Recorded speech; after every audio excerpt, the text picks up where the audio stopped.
3 people have died in the crash of an airplane in Coleman County. It went down about 12 minutes after taking off from Abilene Regional Airport. That is tonight's top story. The Beechcraft King Air took off from Abilene at 5:40 this morning and crashed just west of Lake Coleman about 12 minutes later.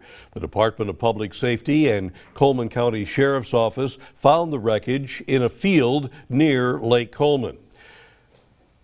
The rescuers were on horseback and all-terrain vehicles to get to the crash site initially. The Federal Aviation Administration telling KTAB that the pilot of the King Air twin-engine executive aircraft had reported a problem with the airplane's electrical system during his last radio transmission. The plane descended at a steep angle and hit the ground nose first. The pilot and 2 passengers died on impact. KTAB's Nathan Grieve was in Coleman County, but authorities blocked off the private road leading to the crash site.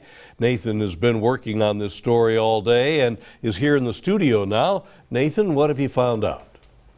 Well, Bob, just like you were saying, the crash site is set back quite away from those public roads, so this isn't a story of what you're able to see, but what you're able to glean from information available. Now, of course, that kind of information is most easily understood by a pilot.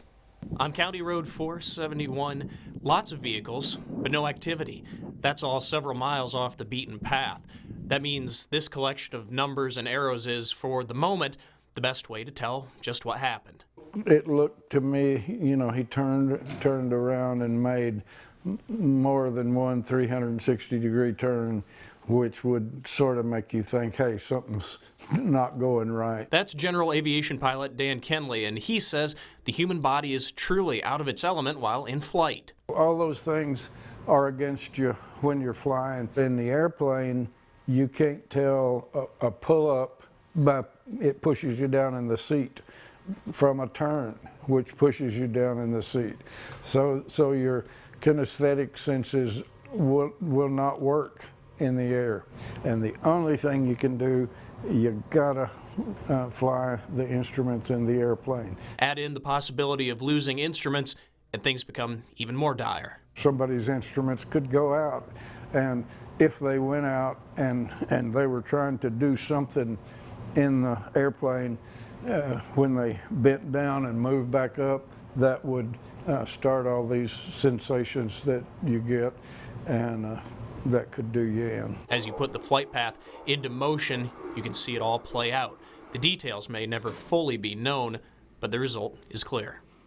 Now, speaking of those details, the FAA is investigating. They may offer up a preliminary report relatively soon, but the full report could take up to a year to be announced. Bob? Very graphic. Thank you, Nathan. The names of the victims have not been officially released to us for us to put on the air.